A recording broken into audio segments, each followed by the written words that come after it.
Today we're talking all things Zapier, a software that I have started using in 2024 and wanted to share what I'm using it for with you. Welcome to the Up in My Business podcast with me, Lex Lancaster, where you'll get an inside look at all things tech, business, and my life as a physical therapist turned digital operations expert. You'll hear all about my lessons as a business owner, the ins and outs of tech for your business, and more. From SEO, websites, and email marketing to automations, launches, and copywriting, I've got you. I'm so excited you're here. Let's dive in. Before we start today's episode, I'd love to highlight our show sponsor, Jane. Jane app is a clinic management software and EMR designed to help practitioners grow and manage their clinics. They do this with the helpful features like online booking, scheduling, billing, and documentation, and they are the best, let me tell you. Whether you're working solo or in a large multidisciplinary clinic, no-shows and late cancellations are something that every practitioner faces, and they can be super frustrating.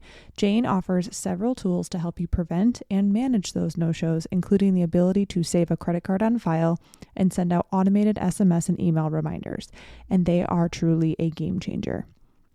Learn more about Jane's helpful features at jane.app/payments. Listeners can also include a code LEX1MO. Again, it's LEX1MO at the time of sign up for a 1-month grace period applied to your Jane account. Welcome back to another episode of Up in My Business. I am super excited to record this episode, as I always am, and start these recordings off with. Welcome back if you are a veteran listener, and welcome to the first episode if this is the first time listening. I will always start these episodes off with life and business updates, and then we'll jump into the episode. I don't anticipate things being too long today because we're going to talk about Zapier, and we'll go more into what that software is and why I use it, what have you, during the episode. But really going to be a quick episode today to potentially put some, ideas in your brain if you decide that you want to use this software as well.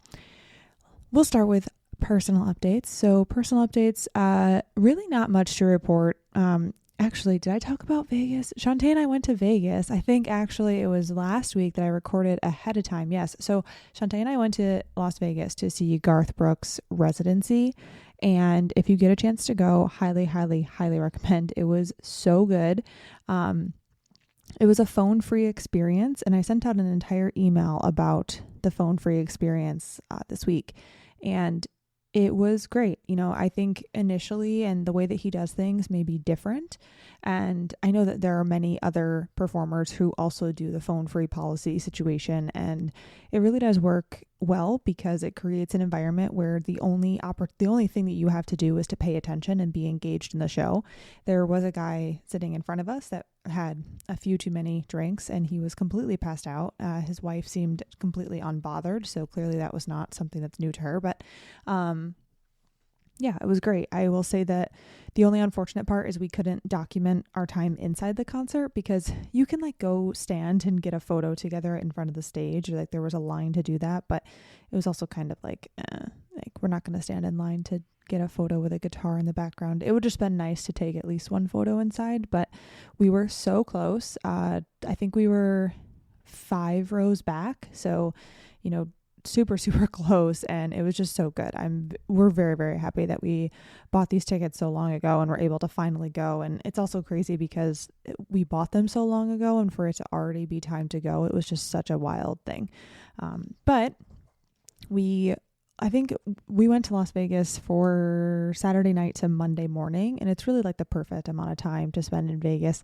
Initially, I was like, I wish we had one more day at the pool, but I also had a little bit of sunburn that I had to deal with. So probably not a good idea to be at the pool for longer than I was, especially in May. I will say that it was a good time to go to Las Vegas. It wasn't too hot, but it was hot. So where we are in California, it never really gets to be 85, 90. That's a very rare occurrence. So being in Las Vegas, it was nice because it's that, drier heat, obviously, but also it was just hot. And I think it was 75, 77-ish. So it was so good to get some warmth. Came back here and now I'm looking out the window and it's half May gray outside. There's some sun, but it's not super, super sunny.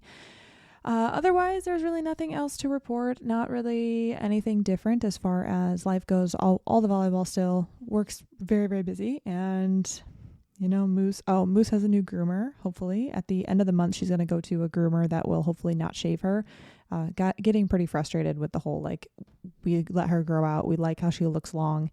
And then because she's long, they say she has mats and they just decide to shave her.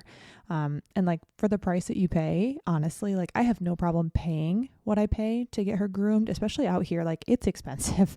My mom, compared to where my mom, she has two doodles. And when I tell her what I pay, she's obviously just flabbergasted that I would ever pay that much for grooming, but she also lives in the middle of nowhere, so it obviously equals out and makes sense. But I would happily pay for the groom if they groomed her. Instead, they just shave her. And I'm like, well, why? What am I could do that? And, I did try to do that once, but I don't know how to use clippers, and Shantae would. So if we were just going to shave her, we could shave her ourselves. So hopefully these people, they do more hand trimming instead of using the clippers. So hopefully that will be better than what we've had before. And she doesn't really mind the groomer, but I will say, if you have a dog, you are probably familiar with this. When you go to drop them off at new places, they low-key freak out, and I have a really hard time with it. I definitely have cried leaving her places. The only place that I will say I haven't had that was with our current dog sitter. She is just incredible, and never really had that feeling dropping off Moose at her house. But for every other place I've ever had to leave her and walk away, it's very, very difficult for me. So not looking forward to that experience, but she's very, very loving and easy. And for a dog, she's very, very easy. So just hoping that she forgives us and comes home and is happy, which I highly doubt she wouldn't be. Okay. So business updates, nothing really crazy going on. Actually, I'm lying. I'm just totally lying. I launched my new brand. So I worked with Brody Rose Creative Co. I will link her in the show notes. I already know a couple people who reached out and said that they are working with her, and that makes me incredibly happy. I had such a great experience, and I do want to talk about, touch on, if you will, me hiring out, because there was a lovely comment from one of my past clients on my post saying good for you for following your own advice and hiring out. And for me, it's yes. And I used to design logos. That was part of my services. And I was I actually don't like doing this. And I, decided no, and I refer out for that now. And I didn't have a solid referral source. I just didn't have somebody that would create a logo or just do a full branding experience that I trusted. And now I'm very happy to say that I have a person that I can refer to. She is located in Australia, so it's pretty nice in my opinion. Her hours are tough with me being in California, but it did work out it was easy. I met her at 5 p.m. instead of in the middle of the day, and it was fine on my end because that's only 8 o'clock a.m. her time or something of the sort. So it worked out really, really well. And I will say she was a pleasure to work with. And she also allowed me to keep my current branding because I've had the same color. I like my colors. I liked, I didn't need to go through the whole, what do you want people to feel when they look at your colors? And I didn't have a website to do, and it was just a logo, and I knew what I wanted. I brought my thoughts were to her, and what she created was amazing. So if you're looking for someone to create a new logo for you, check her out on Instagram. I will say that her presence is more well known on Pinterest. So if you go on Pinterest, you can probably find her if you just search her, but you'll see all of her work there. She's very, very well known on Pinterest. That's where I found her. I found her on Pinterest.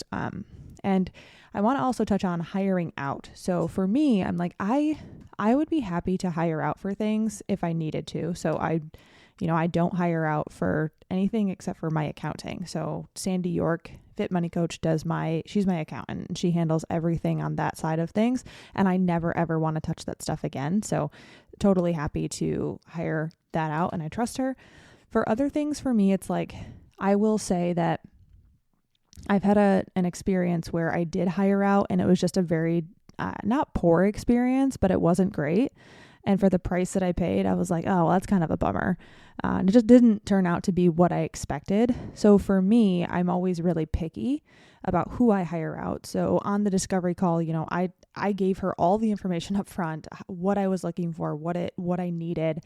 And she was great. And I will say, like, I felt comfortable hiring out with her. So I want to just say, like, I can feel the apprehension that people have, or I can understand the apprehension that people may have when they're hiring out. And my whole thing is like, I want to make hiring out feel like a hell yes for you.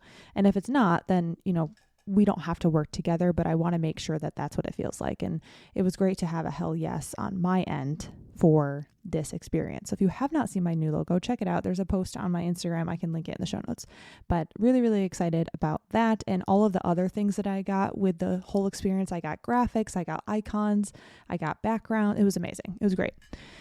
So that really wraps that up. For the second thing, I'm laughing. My website audit challenge is currently running. So I'm like sitting here thinking about what day this is going to go out. It's the day number 2 today of the website audit challenge. If you're in that, thank you so much for enrolling. I hope you're having a great time with it. When I was developing it, I was having so much fun pulling all of my current Instagram content and putting it into like an organized space for you. If you're interested in the website audit mini course that will be coming out after the challenge is finished, stay tuned. That will launch shortly after the challenge is complete. So you can enroll at that time.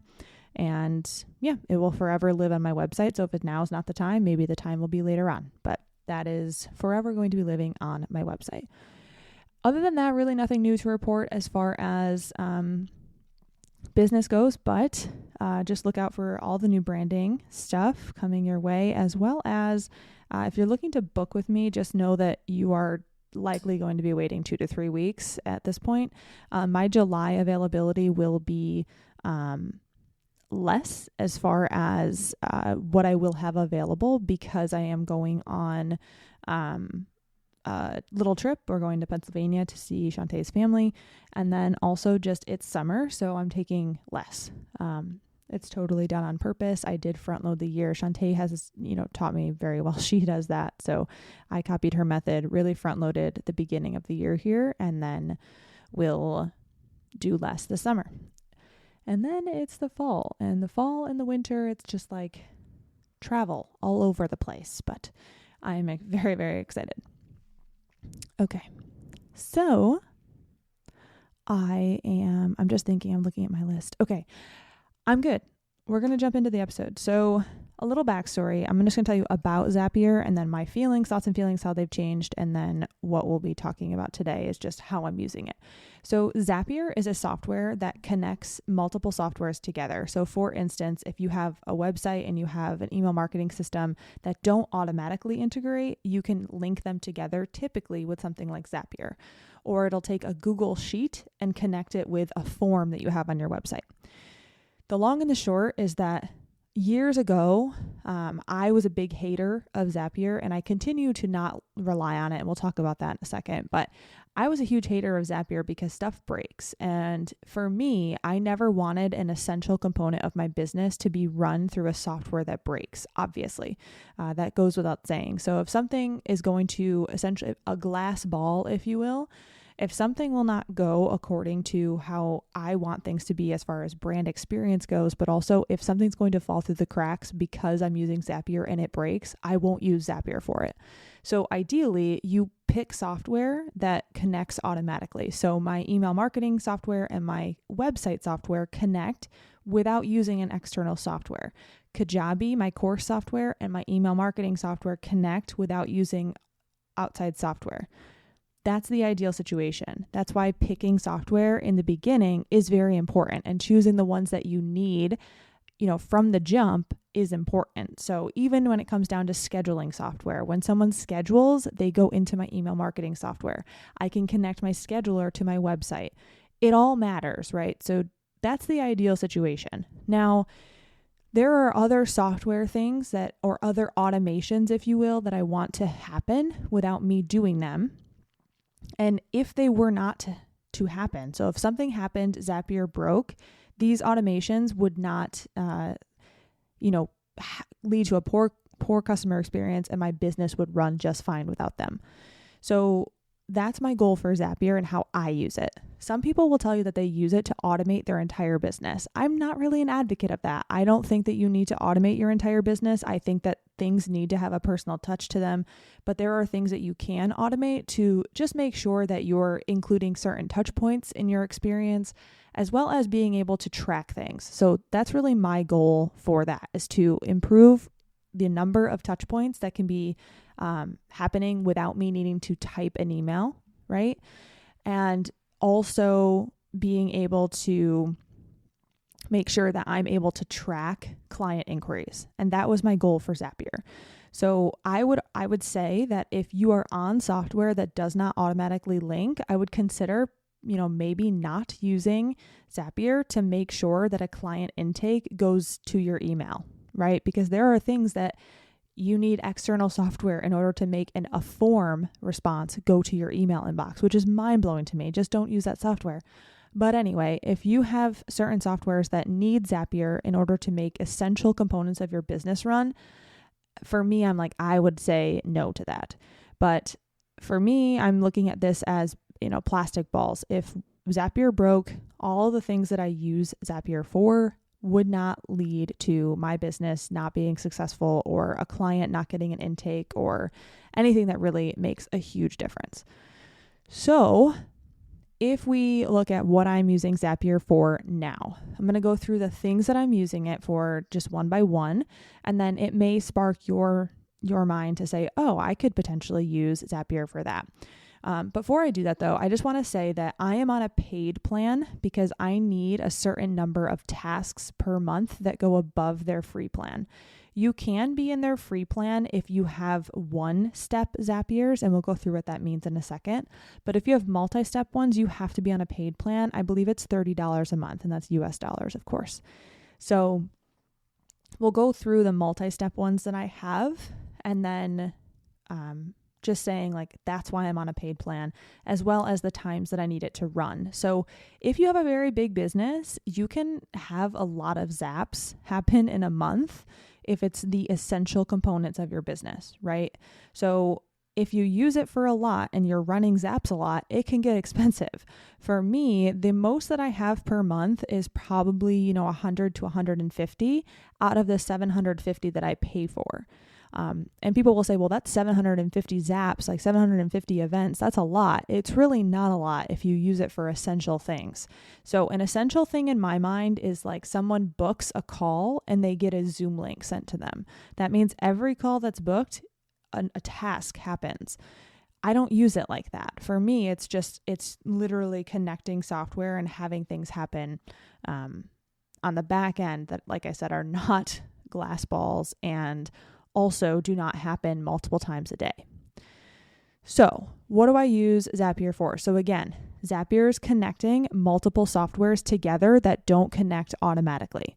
So my first Zap that I have Instagram connected to a Google Sheet. And whenever I post a new post on Instagram, those posts will go into a Google Sheet, and I will have the link to the graphics of it, the link to the actual post itself, and then the caption. So whenever I post a new Instagram post, all of that info automatically goes into a Google Sheet.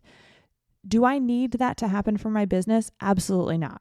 I've been operating for 6 years without Zapier, but this can be very convenient if I need to ever pull an old caption or pull old graphics that I needed that I may not have elsewhere. What have you. So that's an automatic thing that happens on the back end. Anytime I post on Instagram, those things go into a Google Sheet. Another one that I use, and I use this for acuity scheduling in multiple different ways. So the first thing is when someone books a do it in a day with me, an email goes out to them when they book. That's basically giving them the details of how the process works.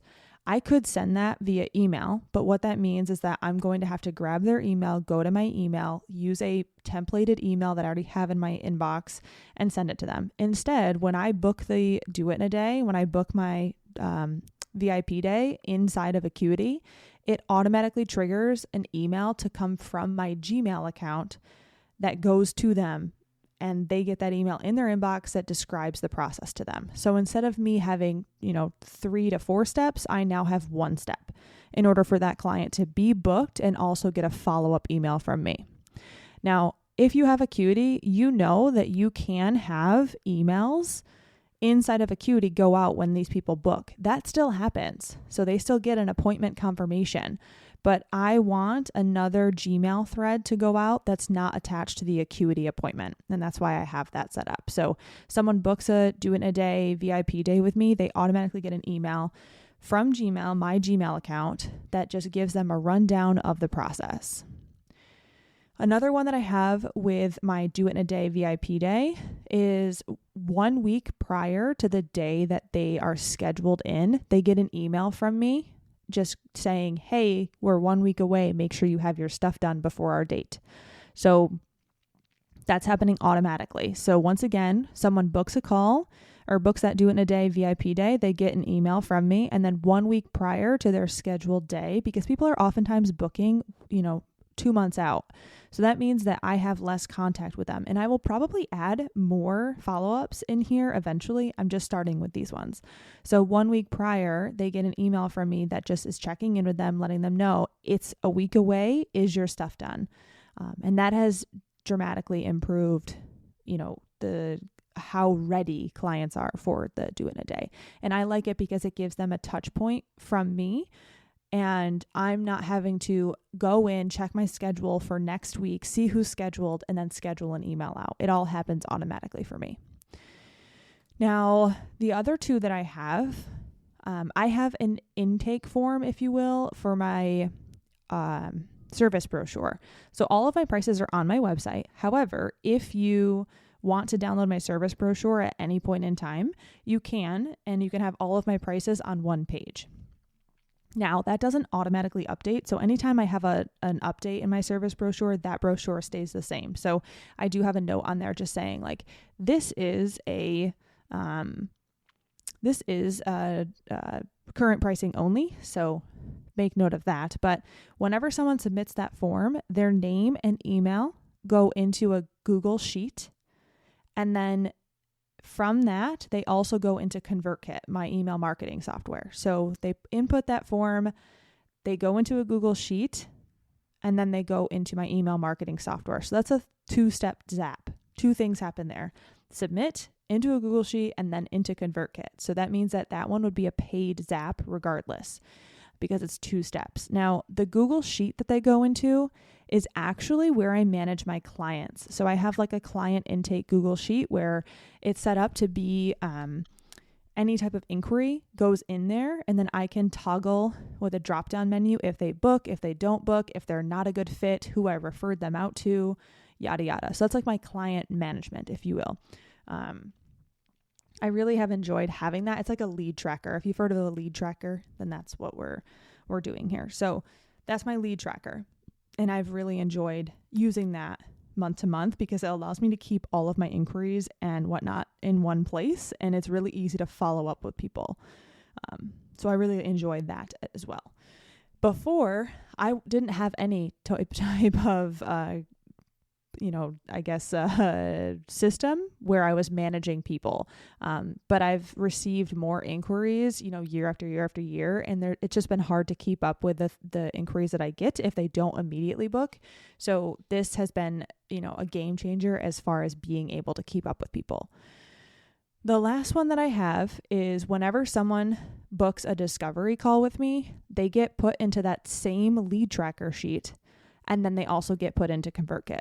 So whenever they book a call with me in Acuity, a discovery call, they will get put into my lead tracker software, and then they'll get put into ConvertKit. That helps me out because whenever we meet for our discovery call, I can take notes and just say, this client wanted this thing. Did they book or did they not book? If they didn't book, who did I refer them to? What have you? And what needs do they have? And I can write down follow up in a month or, whatever I want. So that's, once again, people book a discovery call, they go into my client lead tracker, and then they get put into ConvertKit. So those are the 5 zaps that I currently have that are currently running, and I have found them to be extremely helpful for me. Not saying that they would be helpful for you. As always, if I talk about something that I'm using, I want you to use your critical thinking and say like, but does that apply to me? Would I actually want that thing? If so, cool, go do it. And then if not, then great.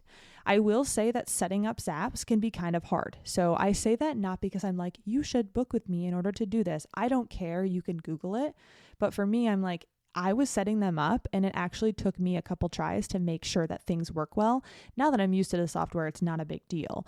But I would say like in the beginning, because they upgraded the software so much and there's so many options, it was not as straightforward as I anticipated it being. So if you need help, I can help you. More than happy to help you. If not, and you figure it out yourself, amazing. But if you decide to use it, just be prepared that, you can only have 50 tasks or 50 things done for free, and you can only have one-step Zaps. If you want 2 steps to happen, if you want 2 things to happen when someone submits a form, what have you, and if you have it happen more than 50 times, you're going to have to pay. So, or it just breaks randomly in the middle of the month once you hit 50, and it won't let you create 2-step Zaps. But as a summary, the ideal situation is that you have software that connects together automatically. And that's what all of my software does. So this is not me connecting 2 softwares together that wouldn't connect together otherwise. Instead, what I use Zapier for is to connect things that are just non-essential, if you will, and things that are plastic balls, not glass balls. If this broke tomorrow, my client experience might have a little bit of a hit because they wouldn't get those emails, but otherwise it's not a big deal. Nothing is going to affect my business as a whole. And that's how I am currently using Zapier. So if any of the things that I'm saying that I'm using it for sound like you could use it and you want help, please let me know. I would be happy to help you set these things up. And if you want to go forth and set them up on your own, do it. That's would be amazing. And I also just want to leave you with one last little tidbit. Just remember that a lot of people are hung up on their business needing to be fully automated and to never have to set foot inside their business. And I just want to challenge that thought and say that, we need humans within our business. There is nothing more frustrating than the chat bot on a help desk. I just want to talk to a human, and I'm sure you can relate to that. So just remember that you can personalize a lot of these things, but having more Zaps, having more automations is not going to make your business more better. Like it just is not how that works. Adding that human component, making sure that you are still within your business and are having personalized touch points is still key and always going to be the gold standard. These things like this or things like this that I'm using Zapier for personally, it's just to elevate that experience more than it currently was. So it's not that I never touch base with people, but now I'm touching base a little bit more. And it's not that I wasn't adding people into ConvertKit, but now I don't have to do it on my own. It just automatically happens. So it goes without being said that it's not removing me from my business. It's just automating a few things that I was doing by hand or not doing at all, like my client management sheet.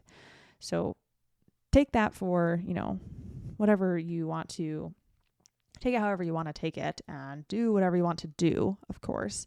But just understand that automation is not like the end all be all. You do not need to automate your entire business.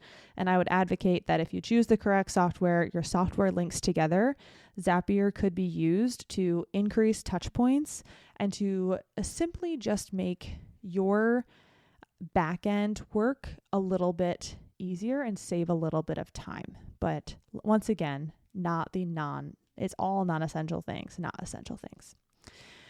Alrighty, I hope that was helpful, and let me know if you decide that you're going to use Zapier in the future. I would love to know. And otherwise, that's all I've got for you. Thank you so much for listening. I will catch you next time.